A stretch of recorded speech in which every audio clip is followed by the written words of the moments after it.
जय हिंद दोस्तों। आज का जो मेरा टॉपिक है कार्यपालिका। कार्यपालिका आज का जो मेरा टॉपिक है कार्यपालिका। तो कार्यपालिका को एक शब्द है मेरा कार्यपालिका। तो कार्यपालिका को समझने से पहले हम लोग उसको विधायिका को समझते हैं। कार्यपालिका को समझने से पहले विधायिका को समझते हैं। तो विधायिका होता क्या है? तो विधायिका उन व्यक्ति को कहते हैं जो विधायिका वैसे लोगों को कहते हैं जो नियम को बनाता है। विधायिका किसको कहते हैं? जो नियम को बनाता है, जो कानून को बनाता है। तथा कार्यपालिका उनको कहते हैं जो विधायिका जो नियम बना है उसको लागू करने का काम कौन करता है? कार्यपालिका। तो कार्यपालिका एक लाइन में समझ में आया। तो कार्यपालिका का कार्य क्या रहता है कि जो विधायिका द्वारा बनाए गए कानून या नियम को लागू करने का काम कौन करता है? कार्यपालिका। कार्यपालिका को हम लोग को दो स्तरों में बांट करके पढ़ते हैं। पहला राजनीतिक कार्यपालिका तथा दूसरा प्रशासनिक कार्यपालिका। राजनीतिक कार्यपालिका को हम लोग देखिए, राजनीतिक कार्यपालिका होता है क्या? अस्थायी होता, अस्थायी होता है। क्या होता है? अस्थायी होता है। और जो प्रशासनिक होता है अस्थायी होता है। क्या होता है?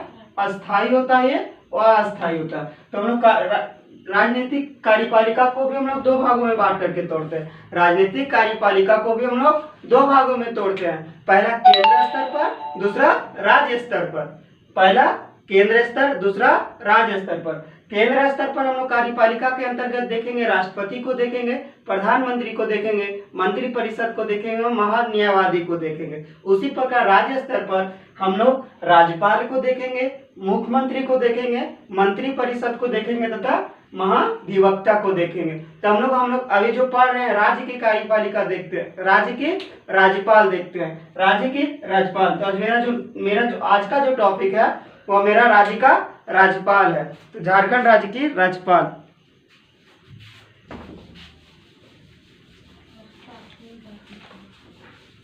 तो हम लोग राज्य की कार्यपालिका के अंतर्गत जो पहला आता है राज्यपाल। क्या आता है? राज्यपाल। जो भारतीय संविधान का अनुच्छेद 152 से लेकर के 162 तक जिक्र किया गया। 152 से लेकर के 162 तक जिक्र किया गया। 152 से लेकर के 162 तक राज्यपाल के बारे में कुछ ना कुछ बताएगा। तो भारतीय संविधान का अनुच्छेद 153 में बोला गया है, भारतीय संविधान का अनुच्छेद 153 में बोला गया कि राज्य का एक राज्यपाल होगा। राज्य का एक राज्यपाल होगा, परंतु इसको 7वां संविधान संशोधन करते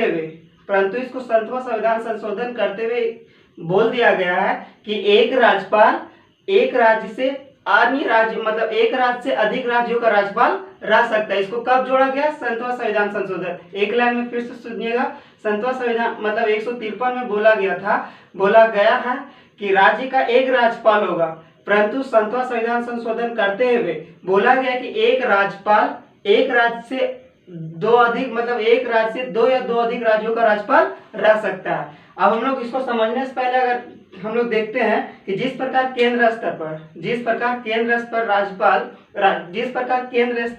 पर राष्ट्रपति संघ का समस्त कार्यपालिका शक्ति होता है, उसी प्रकार राज्य स्तर पर राज्यपाल राज्य का कार्यपालिका शक्ति होता है। जिस प्रकार हम लोग देखे थे कि केंद्र स्तर पर राष्ट्रपति नाम मात्र का कार्यपालिका शक्ति होता है, नाम मात्र का उसका वास्तविक, बल्कि वास्तविक शक्ति किसके पास होता है? प्रधानमंत्री के पास होता है। उसी प्रकार राज्य स्तर पर राज्य का जो नाम मात्र जो शक्ति प्रदान होता है राज्यपाल पर होता है, लेकिन जबकि वास्तविक जो शक्ति होता है किसके पास होता है? मुख्यमंत्री के पास होता है। तो जिस प्रकार अभी हम लोग समझे कि राष्ट्रपति संघ का समस्त कार्यपालिका शक्ति होता है, उसी प्रकार राज्य का समस्त कार्यपालिका शक्ति किसके पास होता है? राज्यपाल को। जो भारतीय संविधान का अनुच्छेद 154 में जिक्र किया गया। किसमें जिक्र किया गया? 154 में। 154 में क्या बोला गया कि राज्य का समस्त कार्यपालिका शक्ति राज्यपाल के अधीन होगा। तो किसी भी व्यक्ति को राज्यपाल बनने के लिए उसको सबसे पहले क्या देखेंगे? उसका हम लोग योग्यता को देखेंगे। योग्यता देखने के बाद उसका निर्वाचन या नियुक्ति देखेंगे। क्या देखेंगे? निर्वाचन या तो नियुक्ति देखेंगे किसी भी व्यक्ति को बनने के लिए। योग्यता देख लेंगे, फिर निर्वाचन देखेंगे। उसके बाद जो व्यक्ति जीतेगा उसको हम लोग क्या देखेंगे? शपथ को देखेंगे। शपथ को जीतने के बाद उसका कार्यकाल को निश्चित करेंगे। कार्यकाल निश्चित कर देने के बाद उसको वेतन देखेंगे। वेतन देखने के बाद उसका कार्य एवं शक्ति देखेंगे। कार्य एवं शक्ति को समझेंगे। तो हम लोग सबसे पहले उसका एक एक करके देखते हैं। तो सबसे पहले योग्यता देखते हैं। योग्यता में किसी भी व्यक्ति को सबसे पहला योग्यता वो भारत की नागरिक होना चाहिए। दूसरा, पागल व दीवानिया नहीं होना चाहिए। तीसरा, मानसिक रूप से स्वस्थ होना चाहिए। चौथा, किसी भी सरकारी लाभ पर नहीं होना चाहिए। जो सबसे इंपॉर्टेंट है वो मिनिमम 35 ईयर्स हो जाना चाहिए, मिनिमम 35 साल। उससे ज्यादा का जिक्र मतलब मैक्सिमम का किसी प्रकार का संविधान में जिक्र नहीं किया गया, लेकिन मिनिमम कितना है 35 मतलब 35 साल। यहाँ तक दिक्कत। योग्यता में फिर से एक बार रिपीट कराते हैं। ये पहला योग्यता क्या है, वह भारत का नागरिक होगा। योग्यता हम लोग देखेंगे क्या, पहला वह भारतीय नागरिक हो, वह भारतीय हो। दूसरा, पागल व दिवालिया नहीं होना चाहिए। तीसरा, मानसिक रूप से स्वस्थ हो। चौथा, किसी भी सरकारी पद पर, किसी भी लाभ पद पर ना हो। और जो सबसे इंपॉर्टेंट होता है पांचवा है वह minimum 35 years, minimum 35 years old होना चाहिए। कितना होना चाहिए, मिनिमम 35 साल। यहाँ तक कोई दिक्कत। हम लोग फिर से एक बात योग्यता रिपीट करा देते हैं। वह भारत का नागरिक होना चाहिए, पागल व दीवानिया नहीं होना चाहिए, मानसिक रूप से स्वस्थ होना चाहिए, किसी भी लाभ पद पर नहीं होना चाहिए, तथा उसका मिनिमम एज कितना होना चाहिए 35 ईयर्स ओल्ड होना चाहिए। यहाँ तक किसी प्रकार को दिक्कत। और उपयुक्त योग्यता रखने वाला व्यक्ति को, इतना व्यक्ति को योग्यता रखने वाला व्यक्ति को भारतीय संविधान का अनुच्छेद 154 के तहत देख लिया हम लोग, क्या देख लिए 153 देख लिए, 154 देख लिए। ये योग्यता 158 में जिक्र किया गया। कहाँ जिक्र किया गया, 58 में, 158। तो ये निम्न योग्यता रखने वाला किसी भी व्यक्ति को राष्ट्रपति के द्वारा केंद्रीय मंत्री परिषद के सिफारिश पर भारतीय संविधान के अनुच्छेद 155 के तहत राज्यपाल को क्या किया जाता है, नियुक्त किया जाता है। फिर से एक बार बोल देते हैं कि ऊपर निम्न योग्यता रखने वाले किसी भी व्यक्ति को राष्ट्रपति द्वारा केंद्रीय मंत्री परिषद के सिफारिश पर किसी भी व्यक्ति को क्या करते हैं, भारतीय संविधान का अनुच्छेद 155 के तहत राज्यपाल को नियुक्त करता है। 156 के तहत जो व्यक्ति को नियुक्त करता है, किसी भी व्यक्ति को राष्ट्रपति द्वारा जो व्यक्ति को नियुक्त किया जाता है उसे क्या किया जाता है, 156 के तहत इसका क्या करेगा, प्रसाद पर मतलब पद को धारण करेगा। 100 समझ में आया, यहाँ तक कोई दिक्कत। 157 में कार्यकाल का जिक्र किया गया है। अब देखते हैं जो योग्यता जो जिस व्यक्ति को राष्ट्रपति द्वारा नियुक्त किया जा रहा है, लेकिन राष्ट्रपति जिस समय राज्यपाल को नियुक्त करता है, तो नियुक्त करने समय राष्ट्रपति को नियुक्त करने के समय दो बातों को मुख्य ध्यान रखना चाहिए। पहला, कि जो व्यक्ति को जिस राज्य में राज्यपाल चुन रहा है, किसी भी व्यक्ति को जिस राज्य में राज्यपाल चुन रहा है वो संबंधित राज्य से नहीं होना चाहिए। अर्थात हम कह सकते हैं यदि हमारा जो झारखंड का जो रमेश बेस है, वो जो हमारे झारखंड को जो रमेश बेस है राज्यपाल, वो संबंधित राज्य से नहीं होना चाहिए। समझ में आया, यहाँ तक मतलब पहला क्या समझ में आया, पहला बताएं कि जो राष्ट्रपति द्वारा जो नियुक्त किया जाएगा वो संबंधित राज्य से नहीं होना चाहिए। और दूसरा कि जिसमें नियुक्त करेगा, दूसरा बात को जो ध्यान रखेगा वह उस राज्य का मुख्यमंत्री से क्या लेगा, सलाह लेगा। हम लोग दो चीज देख लिए कि राष्ट्रपति द्वारा नियुक्त, जिसमें राष्ट्रपति राज्य का राज्यपाल को नियुक्त करता है वह दो बातों को ध्यान रखता है। पहला, जो व्यक्ति को राज्यपाल को चुन रहा है वह संबंधित राज्य से नहीं होना चाहिए, और दूसरा मुख्यमंत्री से सलाह लेगा। तो हम लोग क्या देख लिए, पहला योग्यता देख लिए, उसका दूसरा नियुक्ति देख लिए। यहाँ तक कोई दिक्कत नहीं। अब हम लोग देखते हैं क्या नियुक्त होता है, तो नियुक्ति कराने के बाद उसको क्या देखेंगे, शपथ को देखेंगे। तो राष्ट्रपति द्वारा नियुक्त राज्यपाल राज्य के उच्च न्यायालय के मुख्य न्यायाधीश के समक्ष क्या लेता है, अपना शपथ लेता है। किसके समक्ष जाकर के शपथ लेता है, उच्च न्यायालय के मुख्य न्यायाधीश। यदि मुख्य न्यायाधीश उस दिन अब्सेंट हो तो वरिष्ठ न्यायाधीश के समक्ष जा करके क्या लेता है, अपना शपथ लेता है। अगर वरिष्ठ न्यायाधीश भी अब्सेंट हो तो ऐसी परिस्थिति में अन्य न्यायाधीश के समक्ष क्या लेता है, वो अपना शपथ लेता है। एक शब्द में राज्यपाल किसके समक्ष जा करके शपथ लेते हैं, तो उच्च न्यायालय के मुख्य न्यायाधीश, उच्च न्यायालय के मुख्य समक्ष शपथ लेगा, राज्य के उच्च न्यायालय के मुख्य न्यायाधीश के समक्ष क्या लेगा, अपना शपथ लेगा। यहाँ तक कोई दिक्कत नहीं। अब हम लोग क्या देख लिए, पहला योग्यता को देख लिए, दूसरा उसका निर्वाचन देख लिए, और तीसरा उसको निर्वाचन कराने के बाद क्या देख लिए, शपथ को देख लिए। अब शपथ देखो, सबसे पहला आमतौर पर समझने का सबसे शॉर्ट ट्रिक है, अगर मान के चलो व्यक्ति अगर हम ही हैं, अगर राज्यपाल बनना चाह रहे हैं तो सबसे पहले हम क्या करेंगे, उस चीज के लिए योग्यता रखेंगे तब तो राज्यपाल बनेंगे। राज्य को राज्यपाल बनने के लिए सबसे पहले क्या देखेंगे, योग्यता को रख देंगे। अब चलो हम योग्यता रख लिए, अगर हम भी योग्यता रख ले, ये भी योग्यता रख लिया, वो भी योग्यता रख ले,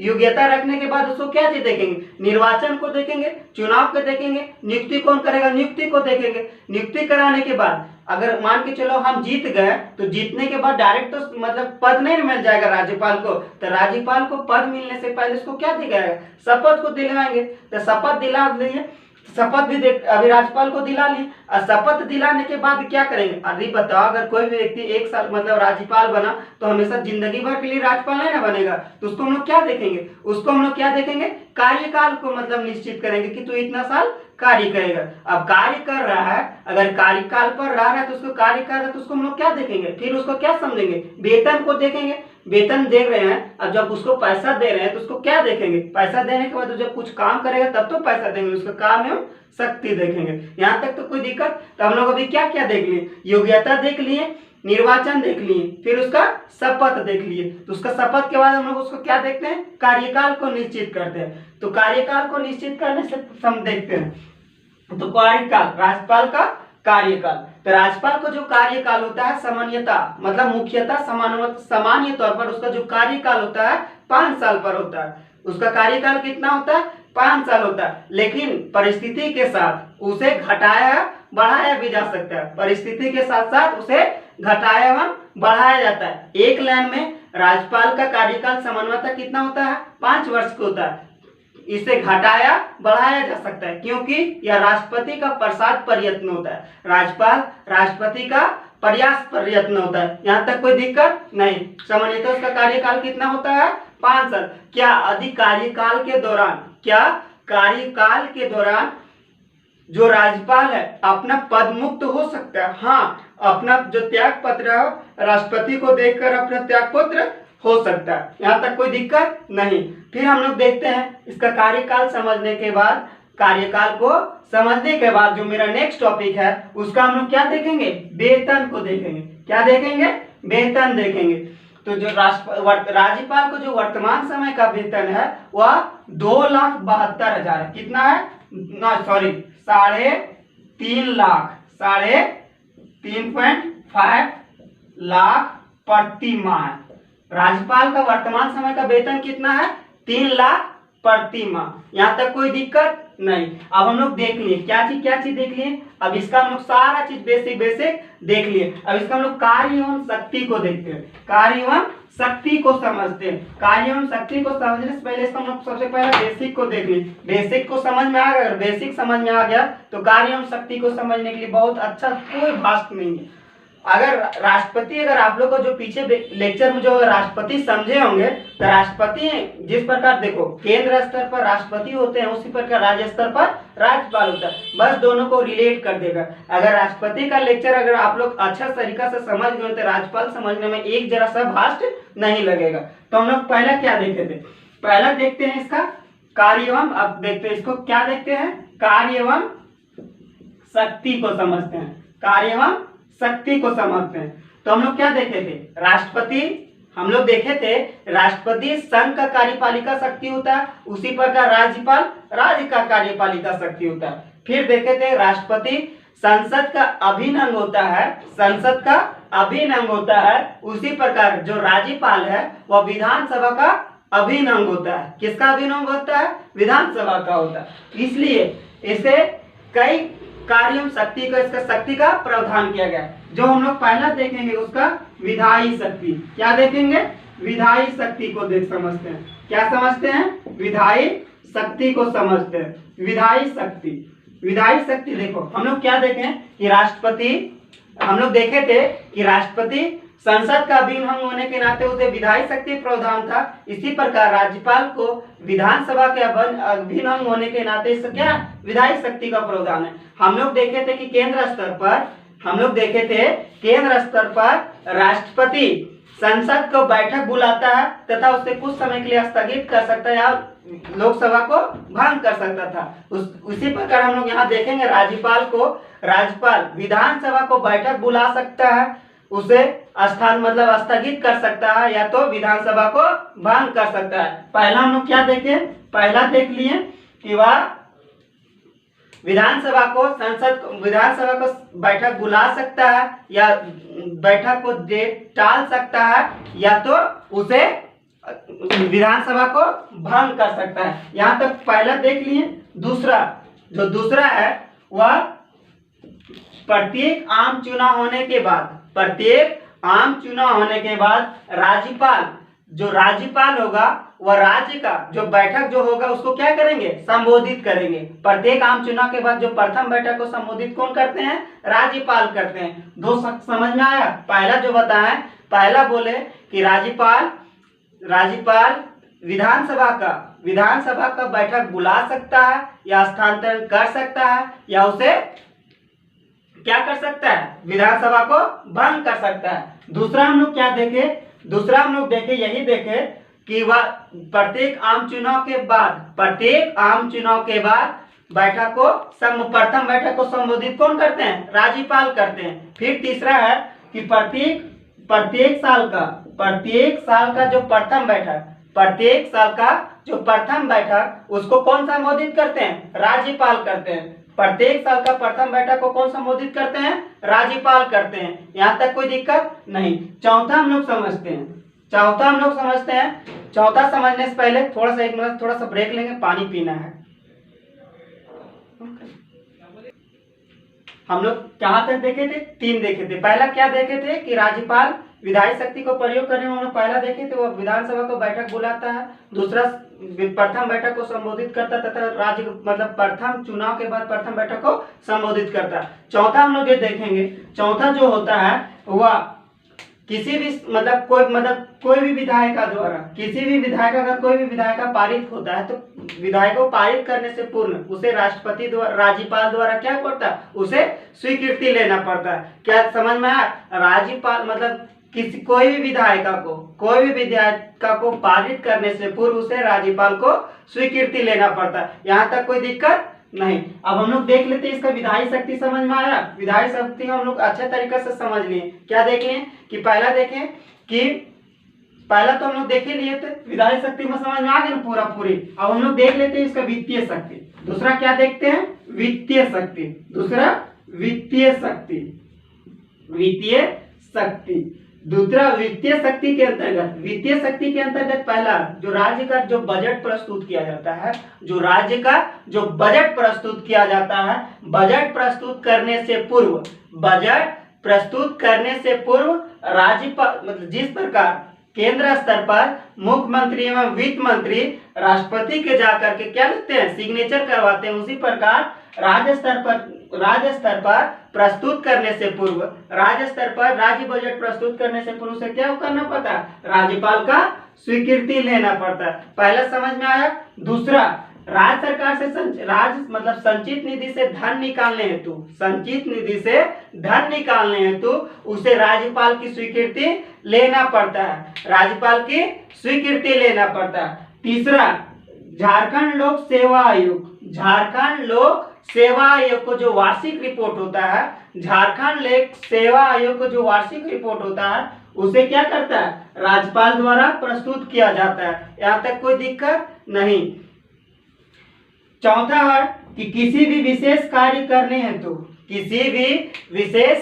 करने हेतु किसी चीज का जो मांग किया जाता है, मांग करने का जो अंतिम स्वीकृति होता है वो किसके द्वारा दिया जाता है? राज्यपाल के द्वारा। अर्थात इस प्रकार हम कह सकते हैं कि जितना भी प्रमुख कार्य किया जाता है, जितना भी प्रमुख कार्य किया जाता है वो किसके स्वीकृति से किया जाता है? राज्यपाल की स्वीकृति से किया जाता है। दो समझ में आया। अब हम लोग तीसरा समझते हैं कार्यपालिका शक्ति।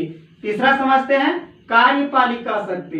कार्यपालिका शक्ति, कार्यपालिका शक्ति के अंतर्गत जो पहला आता है, जो कार्यपालिका शक्ति के अंदर जो पहला आता है वह राज्य सरकार से जितना भी राज्य सरकार का जितना भी जो कार्य होता है, मतलब देश संबंधित राज्य प्रति जो कार्य किया जाता है वो किनके नाम से किया जाता है? राज्यपाल के नाम से किया जाता है। पहला समझ में आया। दूसरा, वह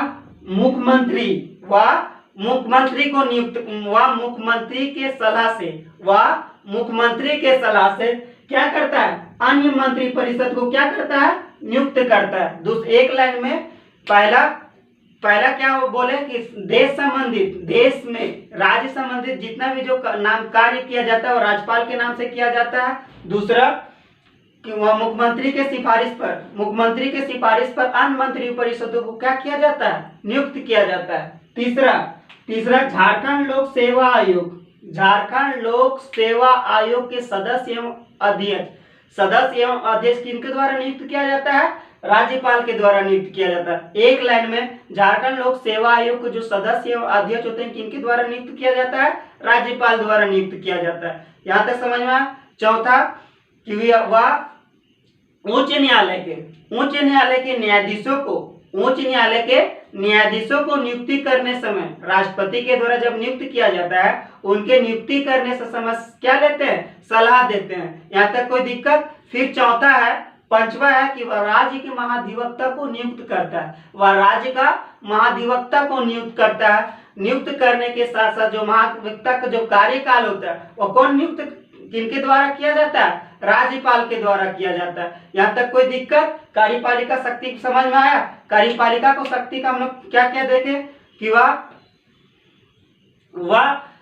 पहला कि राज्य सरकार से जितना भी संबंधित जो कार्य किया जाता है वह किसके द्वारा नाम के किया जाता है? राज्यपाल के नाम से किया जाता है। वह मंत्री परिषद को, मतलब मुख्यमंत्री के सलाह से अन्य मंत्री परिषदों को क्या करता है? नियुक्त करता है। तीसरा देखे वह झारखंड लोक सेवा आयोग के सदस्य एवं अध्यक्ष को नियुक्त करता है। चौथा देखें झारखंड उच्च न्यायालय के न्यायाधीशों की नियुक्ति से समय राष्ट्रपति को क्या देता है? सलाह देखें। फिर पांचवा देखे क्या देखे कि महाधिवक्ता को नियुक्त करता है। कोई दिक्कत? फिर इसका हम लोग जो नेक्स्ट है आगे देख। चौथा हम लोग जो है आपातकालीन शक्ति। क्या है? आपातकालीन शक्ति। चौथा क्या है? आपातकालीन शक्ति। तो भारतीय संविधान में आपातकाल 3 प्रकार का आपात का जिक्र किया गया। पहला राष्ट्रीय आपातकाल, दूसरा राजकीय आपातकाल, दूसरा राजकीय तथा तीसरा वित्तीय आपातकाल। पहला देख लिए राष्ट्रीय, दूसरा देखें राजकीय, तीसरा है वित्तीय। राष्ट्रीय आपातकाल का जो संविधान में जिक्र किया गया है वह 352 में जिक्र किया गया। राजकीय जो जिक्र किया गया है वह 356 में जिक्र किया जाता है। वित्तीय अभी तक 360 में गया। ये इसमें हम लोग यहाँ इसलिए ज्यादा जानकारी नहीं देख रहे क्योंकि ऑलरेडी ये क्या है? एक चैप्टर है। तो हम लोग देख लेते हैं जो आपातकालीन जो शक्ति है, राज्यपाल को जो आपातकालीन शक्ति है, तो राज्यपाल को आपातकालीन शक्ति क्या? देखो उपर्युक्त, देखो 1 2 3 है ना, तो तीनों में से उपर्युक्त तीनों में से राज्य में राष्ट्रपति शासन घोषणा करने के लिए, राज्य में यदि कुछ वैसा विकट परिस्थिति आ जाए तो वैसी परिस्थिति में राज्य में राष्ट्रपति शासन लागू करने के लिए राज्यपाल किसको जाकर के मतलब किसको बोलता है? राष्ट्रपति के बोलता है कि आप उस क्षेत्र में क्या कीजिए, आप राष्ट्रपति शासन को घोषणा कर दीजिए। तो राष्ट्रपति किसके पास समक्ष जा करते हैं? राष्ट्रपति के द्वारा किनके समक्ष जाते हैं? राष्ट्रपति के बोलते हैं। कौन? राज्यपाल बोलते हैं कि राज्य में क्या कीजिए, आप राष्ट्रपति शासन को लगा दीजिए। राष्ट्रपति शासन लगाने के लिए कौन बोलता है? राज्यपाल। किनको बोलता है? राष्ट्रपति को। उस क्षेत्र में राष्ट्रपति उस क्षेत्र को जानकारी, मतलब उस क्षेत्र का जो जो बोले हैं जाकर के राज्यपाल के, अब राष्ट्रपति शासन देख लीजिए कि इस क्षेत्र का जो आर्थिक स्थिति अभी सही नहीं है, तो वो क्या करते हैं, उस क्षेत्र में जाकर के राष्ट्रपति क्या करते हैं, गृह मंत्री को भेजते हैं। कहाँ पे भेजते हैं, उस क्षेत्र में, तथा जानकारी लेते हैं क्या जो राज्यपाल द्वारा जो नोटिस आया है कि इस क्षेत्र में राज्यपाल राष्ट्रपति शासन लगा दीजिए आदि, वह सही पाया जाता है, मतलब अगर वह सही पाया जाता है तो राष्ट्रपति द्वारा क्या कर दिया जाता है, राज्य में राष्ट्रपति शासन लगा दिया जाता है। क्या लगा दिया जाता है, राष्ट्रपति शासन लगाया जाता है। यहाँ तक कोई दिक्कत नहीं। तो राष्ट्रपति शासन किसको, जब राष्ट्रपति शासन, राज्य में राष्ट्रपति शासन लग जाता है तो राज्य में राष्ट्रपति शासन लगने के साथ ही जो राज्य का जो कार्यपालिका शक्ति होता है, जो राज्य का विधायिका होता है, क्या हो जाता है, राज्य का विधानसभा भंग हो जाता है। विधानसभा भंग हो जाने के साथ साथ जितना भी जो विधानसभा का जितना भी कार्यकाल शक्ति होता है क्या हो जाता है, भंग हो जाता है। भंग होने के साथ ही साथ जो कार्यपालिका शक्ति भी क्या हो जाता है, भंग हो जाता है। भंग होने के वजह से जो राज्य का जो क्षेत्र जो प्रशासनिक होता है, वो जो कार्यकाल जो संभालता है, वो वैसी परिस्थिति में कौन संभालता है, प्रशासन लोग संभालता है। क्या झारखंड में आज तक कभी वैसा परिस्थिति आया जो राष्ट्रपति शासन लगा हुआ? हाँ, झारखंड में अभी तक 3 बार राष्ट्रपति शासन लगा हुआ है। कितना बार लगा हुआ है, 3 बार। पहला 19 जनवरी 2009 से लेकर के 29 दिसंबर 2009। पहला कब लगा, 19 जनवरी 2009 से लेकर के 29 दिसंबर 2009। और जो दूसरा लगा है 1 जून 2010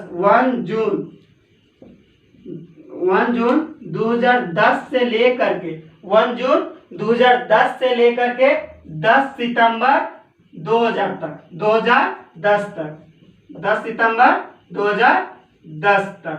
यहाँ तक कोई दिक्कत?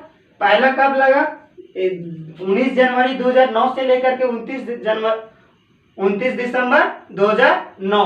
दूसरा 1 जून 2010 से लेकर के 10 सितंबर 2010। और जो तीसरा है 18 जनवरी से लेकर के 18 जनवरी 2013 से लेकर के कब, 18 जनवरी 2013 से लेकर के 12 जुलाई 2013। वर्तमान समय में झारखंड में कितनी बार राष्ट्रपति शासन लगे हुए, 3 बार। कब 2009 में, 2010 में, 2013 में। हम बताएंगे जब जिसमें मुख्यमंत्री को पढ़ाएंगे उसमें बताएंगे इसके पहले क्यों लगा, इसके पहले कौन सरकार था, इसके बाद यहाँ पे क्यों गिरा, इसके बाद यहाँ पे कौन सरकार आया, वो पूरा हम लोग क्या देखेंगे, एक एक करके विस्तार में हम लोग किसमें देखेंगे, मुख्यमंत्री में समझेंगे। यहाँ तक कोई दिक्कत नहीं। अब हम लोग देख लेते हैं क्या अब लोग कितना कार्य शक्ति को समझे, कितना शक्ति समझे हैं हम लोग। देखें, पहला विधायी देखें, दूसरा वित्तीय शक्ति को समझे, तीसरा जो हम लोग समझे